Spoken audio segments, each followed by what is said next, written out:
शंकर भगवान की जय।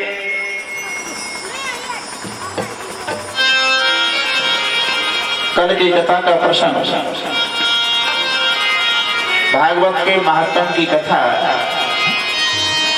और धुंधकारी के मोक्ष की कथा। कल यहाँ कथा को समयानुसार मैंने आपको सुनाया। आज के कथा के शुभारंभ में भागवत की रचना,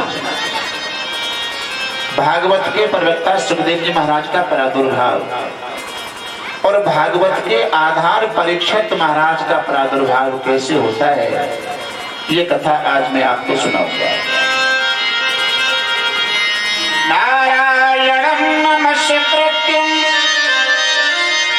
धर्म चैव नरोत्तमं देवीं सरस्वतीं व्यासं ततो जयमुदीरये। नर नारायण भगवान की वंदना की गई, माँ देवी सरस्वती को प्रणाम किया गया, भागवत के रचयिता वेद व्यास जी को प्रणाम किया गया। बोलिए वेद व्यास जी महाराज की जय। वेद व्यास जी महाराज का जो नाम है वो साधारण लोगों में नहीं आता। वेद व्यास जी का नाम भगवान के 24 अवतार विष्णु के होते हैं, उनमें एक नाम व्यास जी महाराज का और आता है। व्यासाय विष्णु रूपाय व्यास रूपाय विष्णुवे। वो वेद व्यास जी महाराज साक्षात भगवान विष्णु का ही रूप है। प्रादुर्भाव द्वापरे समन प्राप्त तृतीय युग पर जात है पाराशर योगी व्यास व्याम कलया हरे। द्वापरे समन प्राप्त तृतीय युग पर। तीसरा युग कौन सा? द्वापर। लेकिन पहले ब्रह्मा जी ने क्रमशः युगों को लिखा। नंबर 1 सतयुग, नंबर 2 द्वापर, नंबर 3 त्रेता, नंबर 4 कलयुग। और आज सतयुग, त्रेता, द्वापर, कलयुग। इसी प्रकार युगों की क्रमशः संख्या है। लेकिन युगों का परिवर्तन हुआ कैसे? द्वापर की जगह त्रेता, त्रेता की जगह द्वापर कैसे हो गया? कहते हैं वशिष्ठ जी ब्रह्मा जी के पुत्र हैं, वशिष्ठ जी महाराज। एक बार ब्रह्मा जी वशिष्ठ जी से कहते हैं कि आप राम जी के कुल गुरु बनोगे। यानी सूर्य वंश में मनु से लेकर और जितने सूर्य वंश का राजा हुए उन सबके कुल गुरु हैं वशिष्ठ जी महाराज। अब वशिष्ठ जी ने पूछा, महाराज राम का अवतार कब होगा? बोले त्रेता में। तो चिंता हुई कि पहले सतयुग निकलेगा, फिर द्वापर निकलेगा, तब कहीं जाके त्रेता आएगा। तो ऐसा नहीं करूं कैसा? पिताजी ने तो लिखा है द्वापर की जगह त्रेता कर दूं, त्रेता की जगह द्वापर कर दूं। वशिष्ठ जी महाराज ने वैसा ही किया।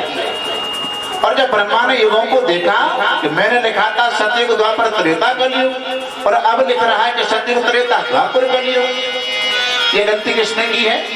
हाथ जोड़ करके सामने वशिष्ठ जी खड़े हो गए। पिताजी ये भूल मुझसे हो गई है। ब्रह्मा जी समझ गए इनकी राम से जल्दी मिलने की इच्छा है, इसलिए युगों का परिवर्तन कर दिया है।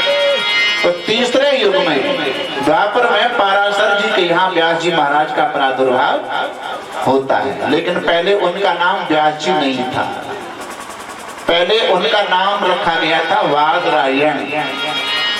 बदर धन अयण, बदर कहते हैं संस्कृत में बेर को।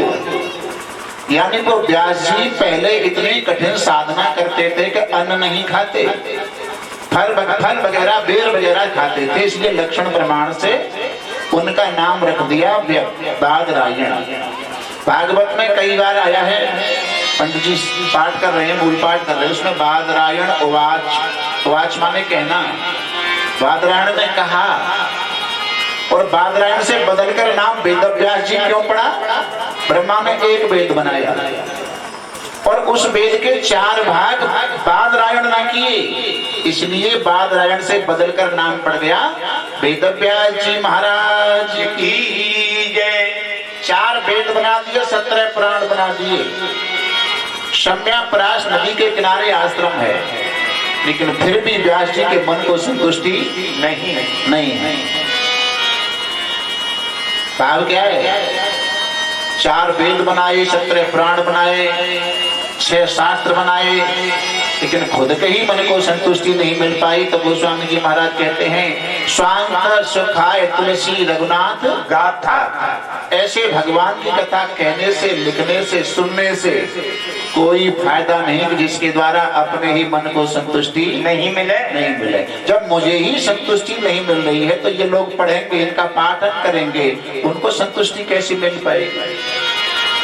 शम्यापरास नदी के किनारे आश्रम है, वहीं अकस्मात नारद जी महाराज का आगमन होता है। व्यास जी ने उनके लिए खड़े होकर के प्रणाम किया। तमभिज्ञाय सहसा प्रत्यक्षागतं मुनि पूज्यामास विविध नारदं सुरपूजितम्। व्यास जी महाराज के कहने का भाव है, हे श्रेष्ठ नारद, देव ऋषि नारद, आपने मेरे आश्रम पर आकर मेरे ऊपर बड़ी कृपा की। तम अभिज्ञाय सहसा, तम माने अंधकार, और असहसा माने अचानक। आप मेरे आश्रम पर अचानक आए हो, तो आपने मेरे अज्ञान रूपी अंधकार को अपने ज्ञान के द्वारा नष्ट किया है। प्रणाम करके निवृत्त हुए। जब नारद जी ने व्यास जी के चेहरे को उदास, क्योंकि दिल की बात चेहरे पर आ जाती है, चिंता की लकीरें देखी महाराज।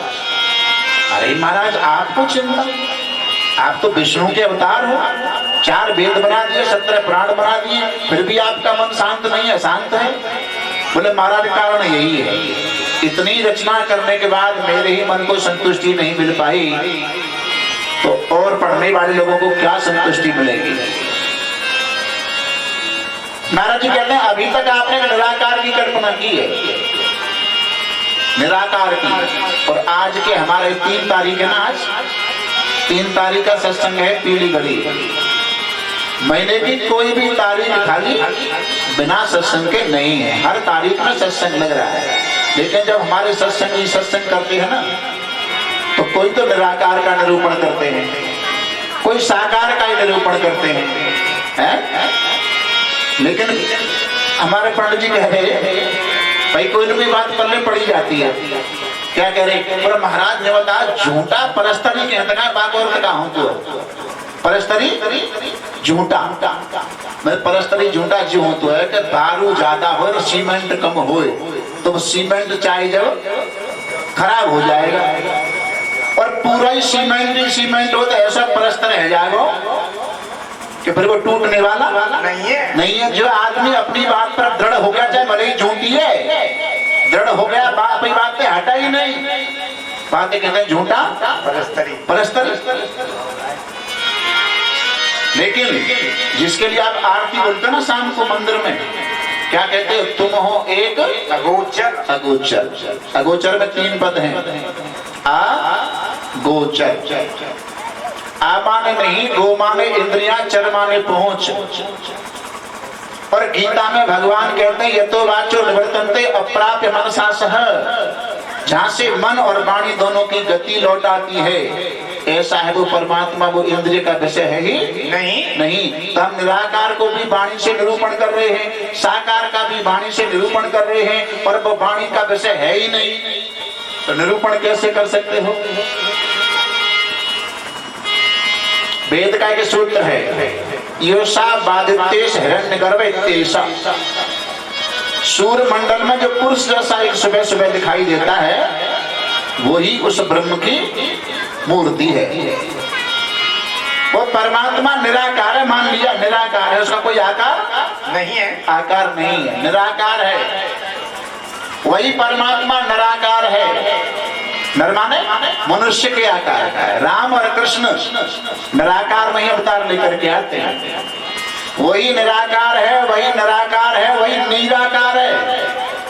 नीर माने जल, और इसके लिए एक त्रुटि और है, नीर एव आकार सह निराकार। नीर माने जल, एव माने ही। जैसे जल का आकार है उसी प्रकार निराकार का भी आकार है। अब निराकार का आकार कैसे हो जाएगा? निराकार है, निराकार है, निराकार है और अक्षराकार है। गीता के 15वें अध्याय का 5वां श्लोक है शायद। द्वाभ्यो पुरुषो लोके क्षरक्षाक्षर एवचः क्षरः सर्वाणि भूतानि कूटस्थो अक्षर उच्यते। क्षर मृतलोक से लेकर चींटी से लेकर ब्रह्मा तक क्षर के अंतर्गत आते हैं और जो अक्षर है उसका कभी विनाश नहीं होता, उसको अक्षर ब्रह्म और कहते हैं। निराकार, नीर माने जल, अर्थात आपने किसी पात्र में कोई जल लिया है, गिलास में लिया है मीन्स, तो अब उस गिलास के अंदर जो जल है उसका आकार कैसा होगा? गिलास जैसा, गिलास के टाइप का आकार हो गया। और उसी गिलास के जल को हमने थाली या परात में डाल दिया तो गिलास का आकार छूट गया और बड़ा आकार ग्रहण कर लिया। फिर वही पानी लेके हमने गिलास में लेकर के फ्रिज में रख दिया, फ्रिज में रख दिया। घंटे 2 घंटे बाद उस बर्फ पानी का क्या बनता है? बर्फ। अब तो बर्फ पकड़ने में आ रही है कि नहीं? साकार हो गई। पकड़ने में आई बर्फ को बाहर निकाल लिया फ्रिज से, 10-15 मिनट बाद फिर बर्फ का क्या बनेगा? पानी। बर्फ बनी कहाँ से? पानी से। विलय कहाँ हुई? पानी में। इसी प्रकार निराकार और साकार में अंतर है, तो बर्फ और पानी की तरह अंतर है, वरना कोई उसमें अंतर नहीं है। एक को ही नहीं मानना है कि वो निराकार है, या वो निराकार भी हो सकता है, वो साकार भी हो सकता है, और अगर होना चाहे तो हम जो कह रहे हैं उससे अलग भी हो सकता है, लक्षण भी हो सकता है। मेरे गुणेश्वर गुणे जय हो नहीं कछु भेदा, निरा गुण पावन नहीं कछु भेदा, बारी बीच रस सब ही देता, पानी बीच रस का पाई देता, पानी बीच रस का पाई देता। निराकार साकार में अगर अंतर है तो इतना अंतर है, बार कहते हैं जल को, बिच कहते हैं लहर को। लहर नाम ही जल का है और जल रूप ही लहर का है, यानी लहर जल से भिन्न नहीं हो सकती है, उतना ही अंतर माना जाएगा निराकार साकार में। निराकार सामान्य है और विशेष है वो साकार। गोस्वामी जी महाराज कहते हैं निर्गुण ब्रह्म सुलभ अते। निर्गुण के लिए तो केवल आप ये कह सकते हो कि निर्गुण परमात्मा है और कोई परेशान नहीं है, बस मान लिया है। निर्गुण ब्रह्म सुलभ अत सगुण न जाने कोई, सुगम अगम नाना चरित्र शून्य मुन मन ब्रह्म होए। सती को भी ब्रह्म हो गया साकार के चक्कर में। तो अभी तक आपने निराकार की कल्पना की है। एक और प्रैक्टिकल है, हमारे क्षेत्र में धान खूब होते हैं कि धान, और धान को जब मशीन पर ले जाते हैं पिलवाने के लिए, धान निकलवाने के लिए, तो मशीन वाला धान निकालता है तो धान का चावल अलग और खोखला भूसी अलग। अब वहां धान है, धान खत्म हो गया, चावल अलग हो गया और भूसी, लेकिन बना धान, दोनों बने धान से ही। अब 1 साल के बाद में मई जून में जब धान की पौध बोते हो तो बोले पिछले साल की नई वैरायटी तो है ही, धान तो घर है नहीं, लेकिन भाई धान के बने हुए चावल है, उन्हें बो दो तो चावल उगाएंगे? नहीं होंगे। क्यों ना उग रहे? बोले चावल के ऊपर भूसी नहीं है, खोखला नहीं है, तो फिर खोखला ही उगा तो हो, तो फिर चावल छोड़ो, खोखला बैठा, खोखला हो गया नहीं होगा। और दोनों एक जगह हो, चावल और खोखला दोनों एक जगह हो तो दान नाम पड़ जाएगा तो पौध तैयार हो जाएगी। इसलिए सामान्य विशेष दोनों एक जगह होंगे तो ही क्रिया होगी, वरना अलग अलग किसी में क्रिया नहीं हो सकती है। तो निराकार की कल्पना की है महाराज। अब आप 18वां पुराण श्रीमद् भागवत कथा है, वो कृष्ण कथा है, वो कथा लिखो। और कृष्ण कितने दयालु देवता है ये नारद जी बता रहे हैं। अहम पुरातीत भवेत भवेतम में दशासक शासन वेदवादीनाम। अहम माने में, पुरा माने पिछले।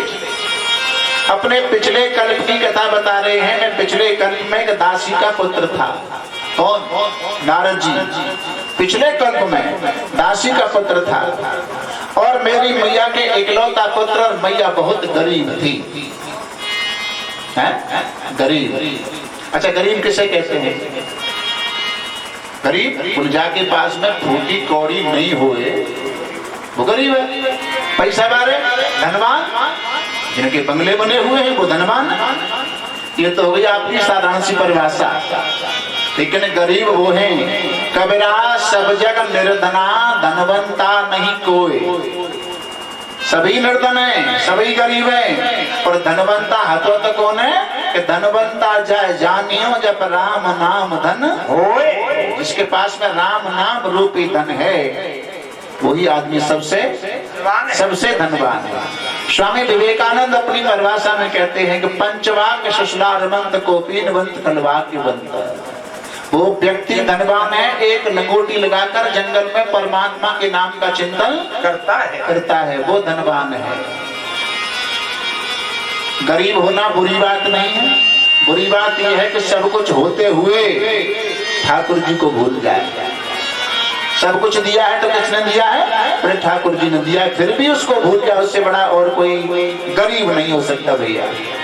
और गरीब की दूसरी परिभाषा और है कि जिसको हर समय और पाने की इच्छा लगी रहे कि इतना तो मेरे पास है, इतना और रह जाए, इतना और रह जाए, और इच्छा को मोह ऊपर तो कभी भरता नहीं।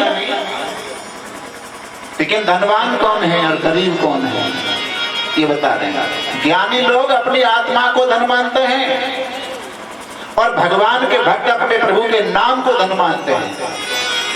जनक जी महाराज ज्ञानियों में आते जनक जी, और जब जनक जी को याज्ञवल्क्य जी महाराज कथा श्रवण कराते हैं, लेकिन वहां कथा याज्ञवल्क्य जी अधिकारी को सुनाते हैं, अनाधिकारी को नहीं सुनाते। क्यों?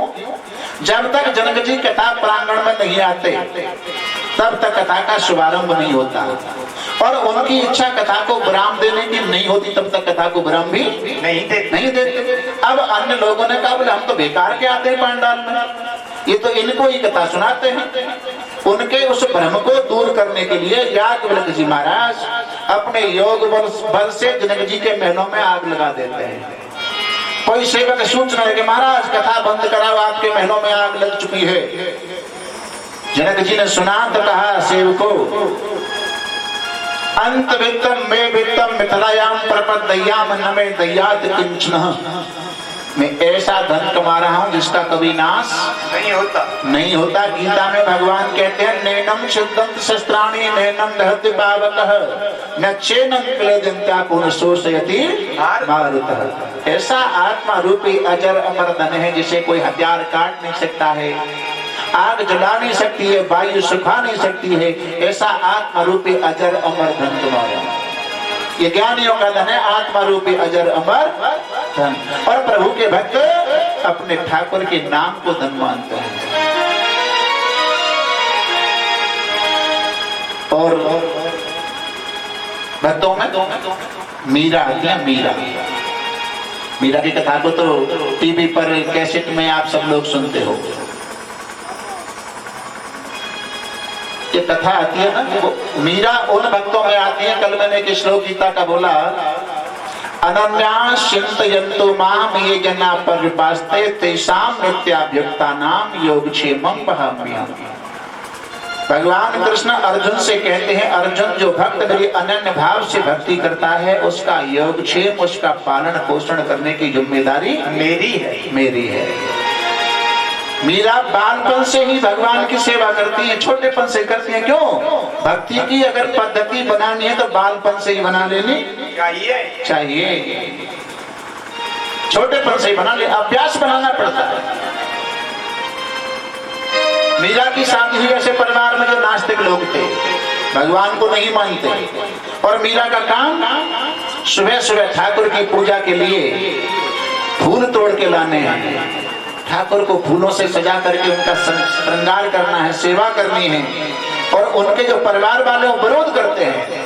एक दिन मीरा के पति, जिन्हें राणा कहा जाता है, उन्होंने कहा हमें ये आपकी पूजा पाठ पसंद नहीं है, ये बंद करो। मीरा नहीं मानी।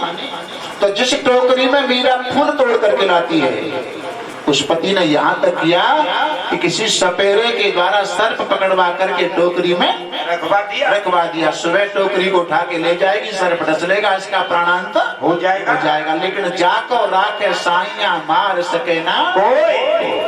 टोकरी को लेकर के मीरा गई महाराज, फूल तोड़ तोड़ के सर्प के ऊपर रख दी गई, टोकरी भर ली, भगवान के मंदिर में ला करके टोकरी रख दी, फूल उठा उठा करके ठाकुर के चरणों में रख दी गई, और थोड़े फूल रह गए। जब मीरा का हाथ स्पर्श सर्प से हुआ, महाराज मीरा की तरफ सर्प ऐसे फन करके खड़ा हो गया। तो मीरा का विश्वास देखो। तो मीरा कह रही है, ठाकुर जी मैंने तो आपके बांसुरी वाले रूप से प्रेम किया है, इस फन वाले रूप से प्रेम नहीं किया है, ये मुझे मत दिखाओ।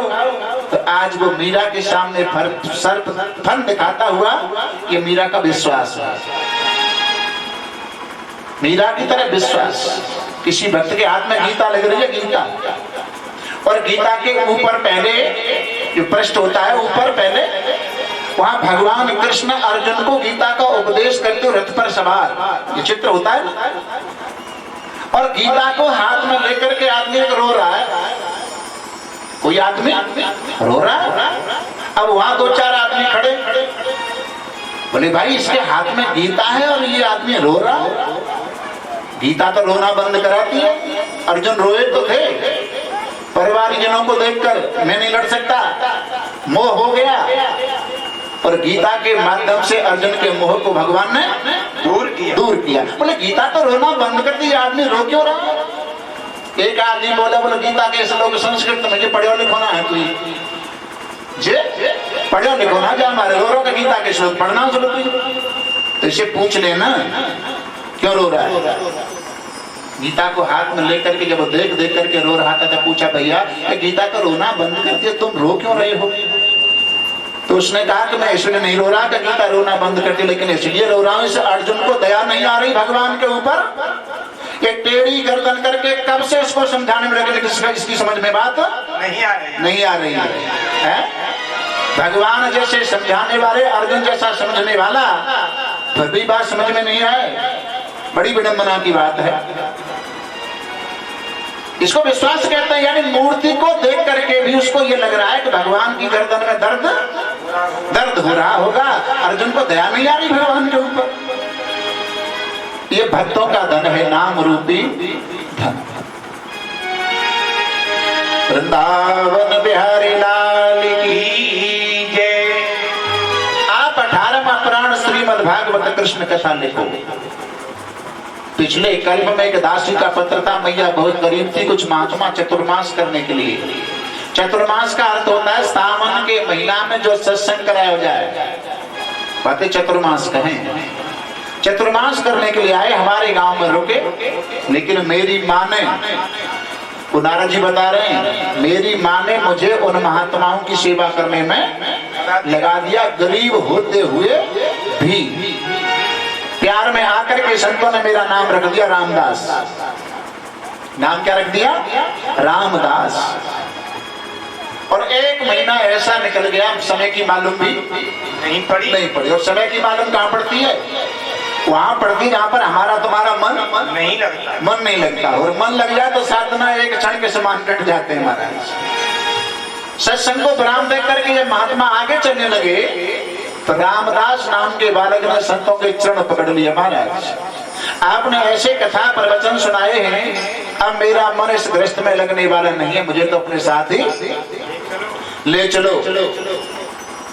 संतों ने कहा रामदास अभी तुम्हारी माँ जीवित है, जब तक माँ जीवित है तब तक माता पिता की सेवा करो, और जब उनका शरीर पूरा हो जाए तो भले ही मंत्र लेकर के भजन करो। एक बात और कहूं, ज्यादा पढ़े लिखे तो ना है, लेकिन बात यह है, व्यवहार में बात यह है कि घर में जिनके माता पिता मौजूद हैं उसके घर में चारों पदार्थ मौजूद हैं महाराज। करतल चार पदार्थ ताके, करतल हाथ के ऊपर चारों पदार्थ मौजूद हैं। इसके बोले प्रिय पित मात प्राण सम जाके, जिसके घर में माँ बाप मौजूद हैं उनकी सेवा करते हैं, तो चारों पदार्थ हमारे हाथ के ऊपर रखे हुए हैं। कौन? धर्म अर्थ काम और मोक्ष। चारों पदार्थ मौजूद है महाराज। माँ की सेवा करो, और माँ की सेवा करने के साथ साथ सेवा भी करते रहना। एक मंत्र देते, मंत्र का जाप करते रहना, और जब मैया को शरीर पूरा हो जाए तो फिर भले ही संन्यास लेके चले जाए। अपना संन्यास लिया जाता है। कल मैं कह रहा था बैराग भी नहीं लिया जाता, बैराग तो हुआ करता है। अब चलो मैंने कल छोड़ दिया था, प्रसंग याद आ गया। बैराग 4 प्रकार का है। यत्मानम वशीकारम व्यतिरेकम तथैव च एकेन्द्रियम च संप्रभुतम वैराग्यम चतुर्विधम। यत्मान नाम का जो वैराग्य है वो प्रायश्चित द्वारा होता है। प्राय धन सिद्ध, प्राय सिद्ध, प्राय शब्द प्रायो नाम तप है प्रोक्तम। प्राय शब्द तप का वाचक है। चित्तम निश्चय उच्चते, और चित्त शब्द निश्चय का वाचक है। प्रायो नाम तपे प्रोक्तम चित्तम निश्चय उच्चते, तपो निश्चय संयुक्तम प्रायश्चित इति स्मृतम। तप हो, साधना हो तो निष्ठा पूर्वक होनी चाहिए। इसको यत्मान वैराग्य कहते हैं। वशीकारम, एकादश इंद्रियों को बस में करने का नाम होता है वशीकारम वैराग्य। व्यतिरेकम, व्यतिरेकम के लिए गीता में भगवान कहते हैं, गीता के पढ़ने वाले हमारे क्षेत्र के विद्वान लोग हैं, आत्मा को और परमात्मा को मग्धः परतरम नान्यत् किंचित अस्ति धनंजय मय सर्व इदं प्रयुक्तम सूत्रे मणिगणा एव। फूलों की माला या मणियों की माला, ये फूलों की माला, ऊपर फूल है और अंदर धागा है। तो धागा क्या है और फूल क्या है? इस माला को कहेंगे ऊपर है वो है ओत, और अंदर है वो है प्रोत। ओत प्रोत। ऐसे ही आत्मा और परमात्मा एक दूसरे के संबंधी ओत और प्रोत हैं। इस आत्मा परमात्मा को ओत प्रोत करके जान लिया। व्यतिरेकम तथैव च, वही व्यतिरेक नाम का वैराग्य है। यत्मानम वशीकारम व्यतिरेकम तथैव च एकेन्द्रियम च संप्रभुतम।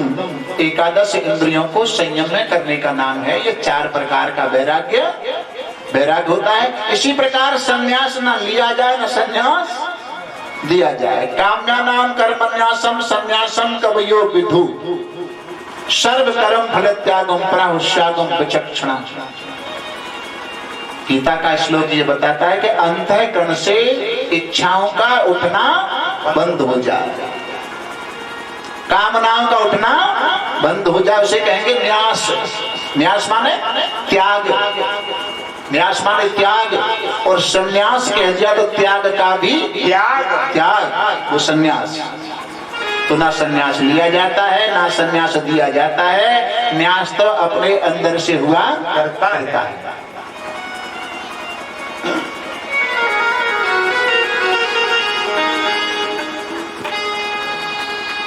अब तो भजन